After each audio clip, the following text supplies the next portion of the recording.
زکوٰۃ کی رقم سے بنے ہوئے فلیٹ غریبوں کو الاٹ کرنا اور ان کے نام کر دینا یہ کیسا ہے؟ چنانچہ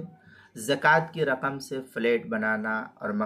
مکانات وغیرہ کی تعمیر کر کے انہیں غریبوں میں بطور ملکیت کے تقسیم کر دینا اور انہیں رجسٹری کر کے خود مختار اور مالک بنا دینا یہ درست ہے۔ اس سے مالکان کی زکوٰۃ ادا ہو جائے گی، اس میں کوئی حرج کی بات نہیں ہے۔